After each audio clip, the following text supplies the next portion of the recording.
Alright, welcome back to the next episode of Mr. Love's Queen's Choice. It's still the same day, but I've restarted my computer, hopefully that will fix whatever performance issue we were having before. I think at this point we will do something new. We will finally go on our first date. We have... Okay, it takes 72 of these purple hearts to be able to get through all the chapters of a date, and so we have 80, so we can go for it now. This one, Firefly. This is, if you remember, Lucian asked us out on a date after he did the show with us for Miracle Finder. And that's what this one is. So we will finally do that.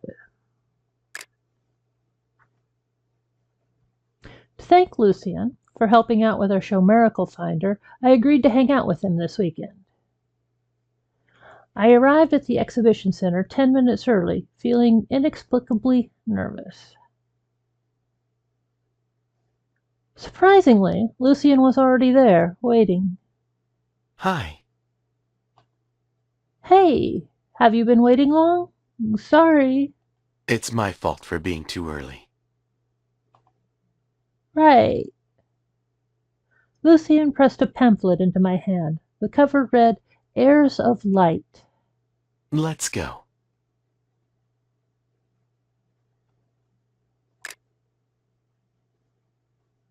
As soon as we walk in, green specks of light flickering in the darkness immediately grab my attention. There are photos of various firefly species on exhibit.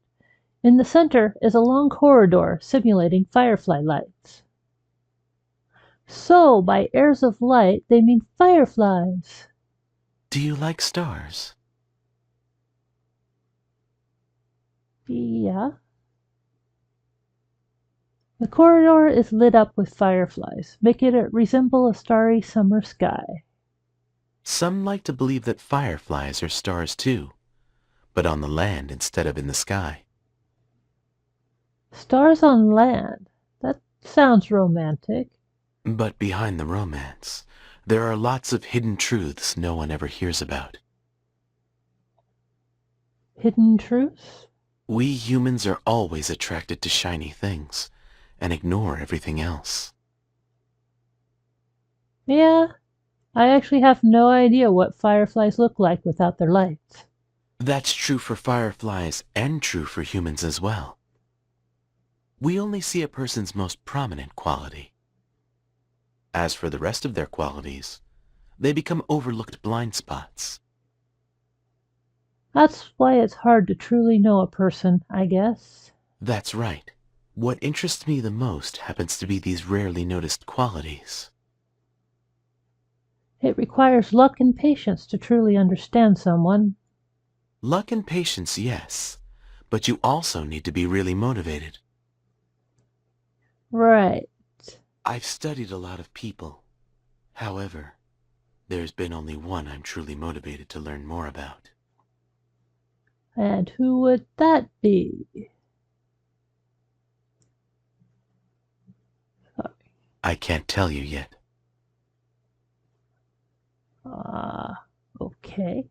Lucian flashed me a tight-lipped smile.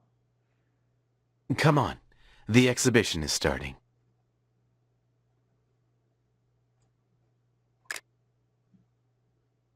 We walked on, following the signs in the venue. A mother and son duo passed by. The boy was clutching a jar that held a glittering firefly. It's so pretty, Mommy. Let's keep it as a pet. So, they sell live fireflies in this exhibition, too? Following the crowds, we ended up in the corner of the building, where bottled fireflies were sold. Get your fireflies here. Keep it in your home as a good luck charm. My face fell, seeing those poor fireflies trapped in jars. Are they sleeping? They look rather drowsy. They're not sleeping. They're on the verge of dying, in fact. Ah, They can't survive in jars for long. It's not their natural habitat. the purpose of the exhibition was for the public to learn about fireflies, and look what it gets the fireflies in return. Want to do something about it? But if we buy all of them, the vendors will have more incentive to capture even more fireflies. A dilemma indeed. Okay. Give me a minute. Lucian strode toward the vendor. The vendor eagerly waved him over as he counted the money he'd earned. Want a firefly? It'll make your wishes come true. Sir, don't you know that capturing fireflies without a permit is illegal? No way. They're just bugs. Nothing illegal about that. You're holding up the line. Get lost. Well, I must warn you that it's a pretty steep fine for capturing wild fireflies. The vendor's expression changed immediately when he heard that. Oh, come on. Don't be so unreasonable. I'm just trying to make a living, you know. Lucian showed no sign of relenting, so the vendor trained his pleading eyes on me. Miss, my apologies. How about you take the rest of these fireflies and let me off the hook this once? Huh?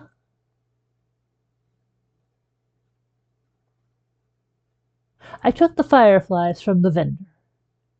The vendor immediately packed up and fled the scene. Lucian, how did you know about such an obscure law? I should make a show with you called Real Genius, the Walking Library. I was playing him. Huh? Fireflies aren't endangered. It's not illegal to capture them. I made that whole thing up about the fine. Huh? But what if he looked it up just then? He wouldn't. It would just create a scene and make him lose customers. That's a risk a businessman would never take. Still, that was pretty amazing what you did. Humans aren't as complicated as you think, most of the time. Might be easy for you to figure people out, but not for me. Anyway, let's release these fireflies into the wild. They look half dead already. All right, let's go. Where to? We need to bring them to a suitable habitat, or else they won't survive.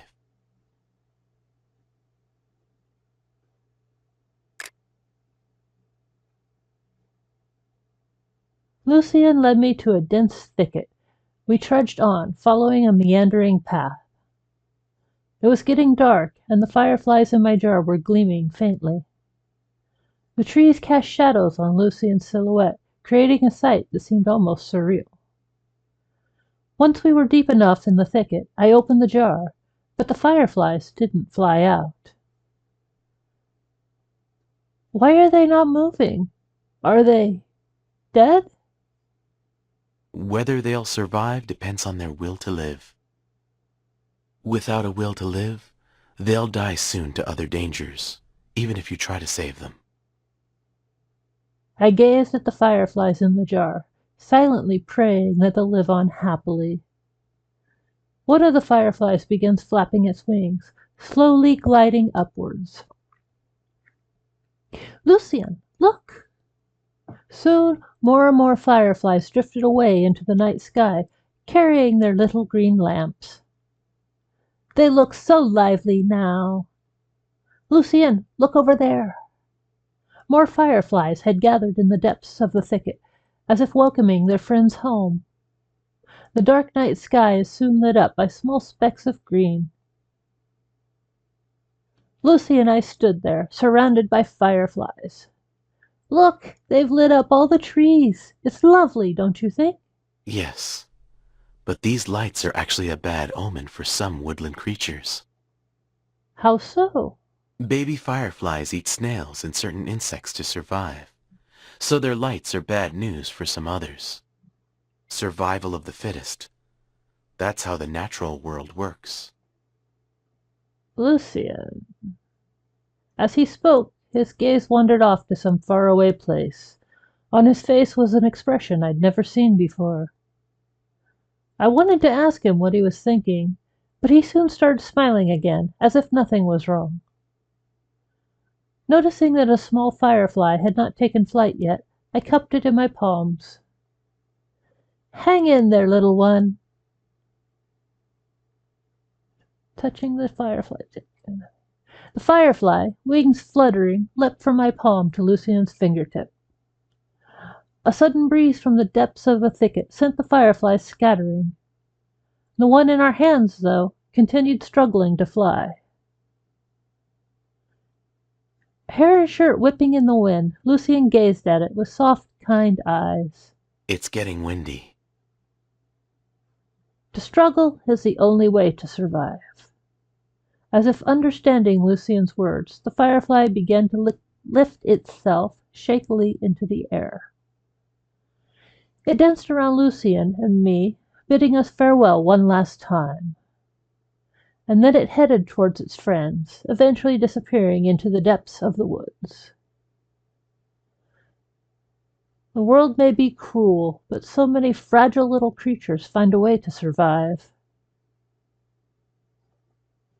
Perhaps small acts of kindness like this can bring some warmth to this cruel world.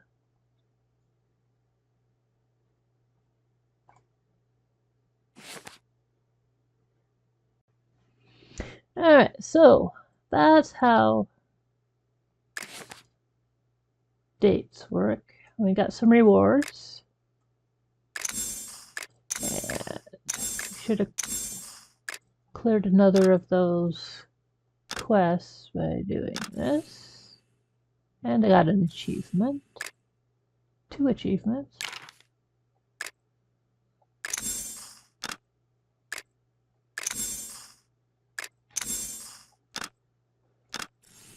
Looks like we got enough gems to buy another. Alright. Day 1, day 2 are done. Day 3 is for progressing on.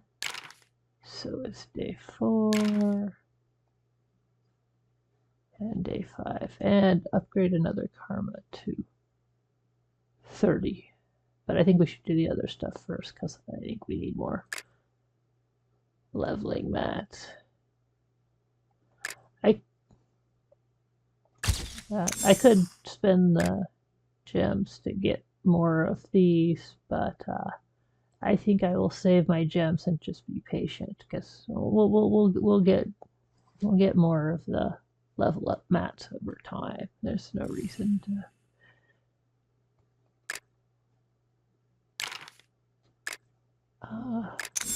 be anxious about it. We've certainly got plenty of stamina at our disposal. What do we got? Company. Training. Oh, we got all the training.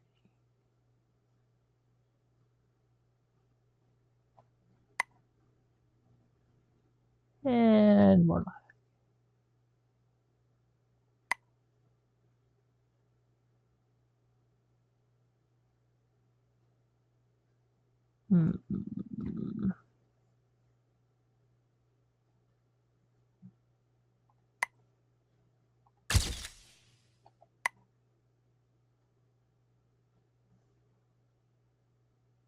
Illegal index. That probably means we got it. It was just slow. Yep, they're all used now. Training.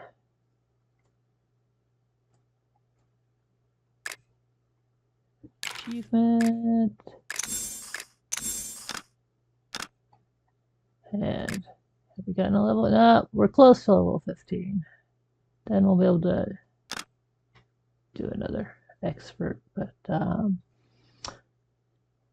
let's look at our karma. We need, well, basically we need more mats for leveling them up, and we can combine that with progressing with the story. 30, what do we got? Don't know if he'll get all the way to 30. We should start leveling up him. So let's put our what we've got into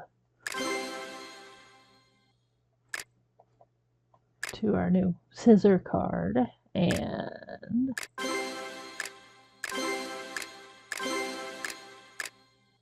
all right, 15. All right, start. Okay. Let's go and do a bit of story here. I believe we are still doing stuff with Kiro right now.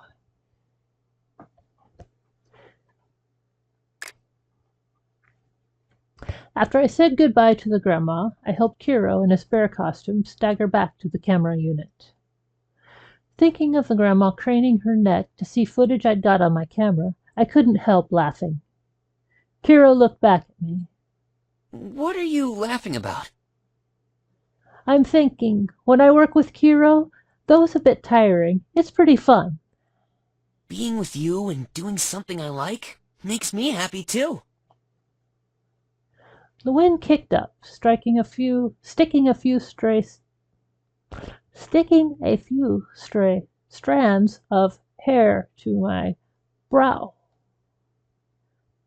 Looking off in the distance for that instant, I had a feeling of youth.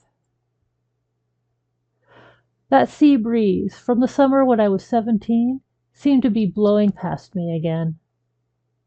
I seemed to return to that summer. I stand on the soft but solid sand, ready to embrace future. I turn back to look at Kiro. You, your agent, Director Young, the assistant producer, you're all so lovable. The show we're all making, definitely gonna be something. I am so looking forward to the show I'll make with you. It's gonna be so fun, right? Yeah, it will. We looked at each other, laughing happily. I don't know why, but I thought of that little bear in my dream.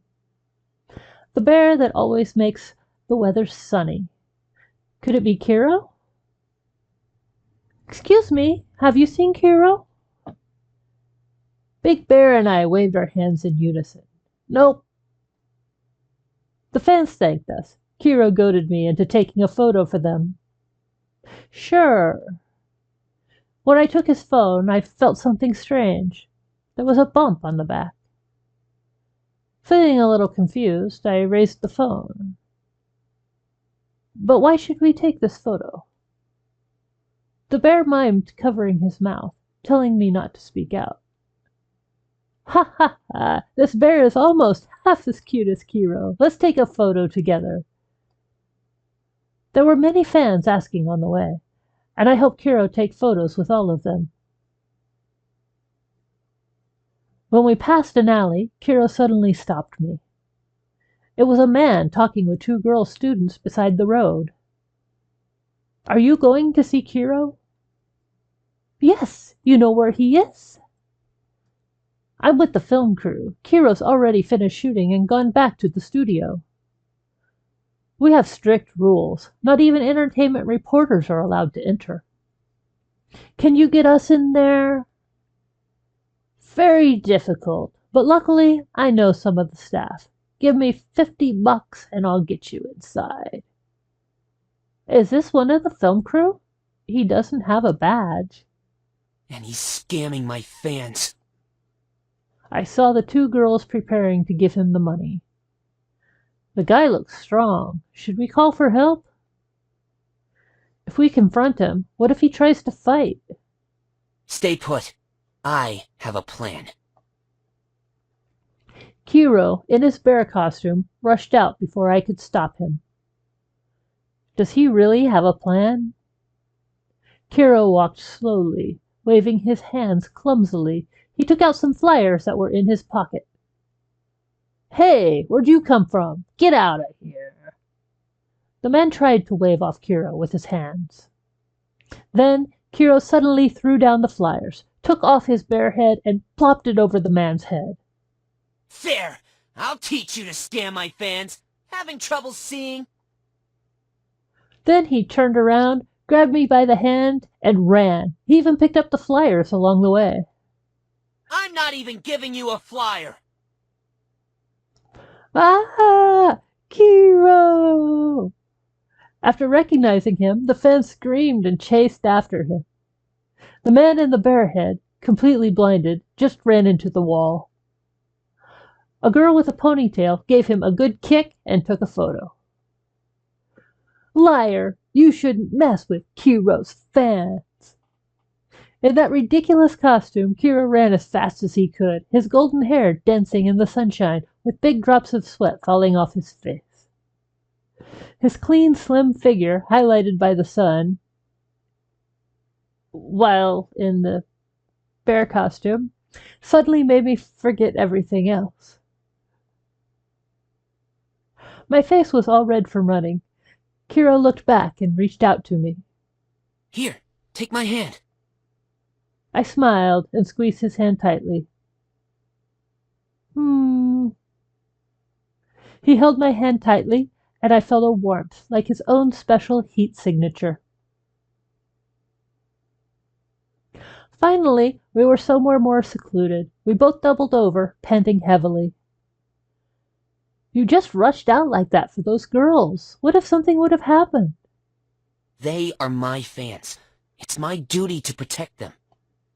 Actually using me to scam people.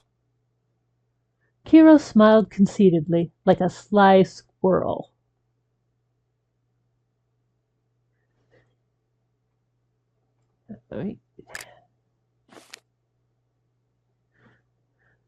The company received a commission to film a low-budget online drama. I can't make it to the shoot, but this is still a splendid opportunity.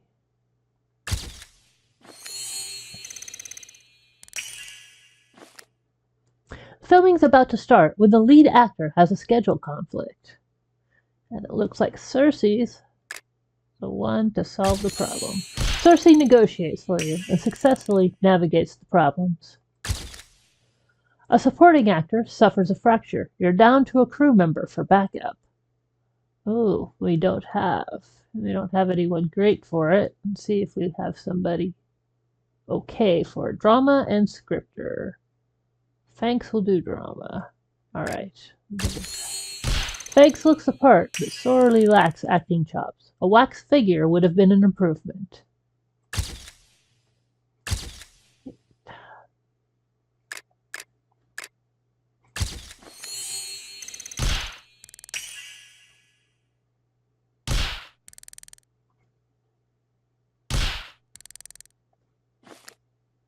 It's good to start filming a web series for the first time, despite having no prior experience whatsoever. Didn't we also do a web series for the first time with no experience a bit earlier? Well, anyways.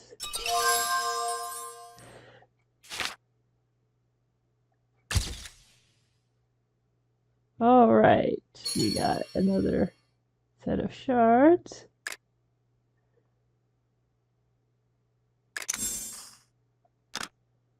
Oh yeah, we're at 317, and we are running a little long, so we'll go ahead and break here, but in the next episode we should be finishing up this chapter. Yeah, we'll finish up this chapter, and hopefully we'll have some mats for doing some more level ups of our karma cards. uh, keep moving onward. So, thanks for watching. I'll see you again soon. Take care.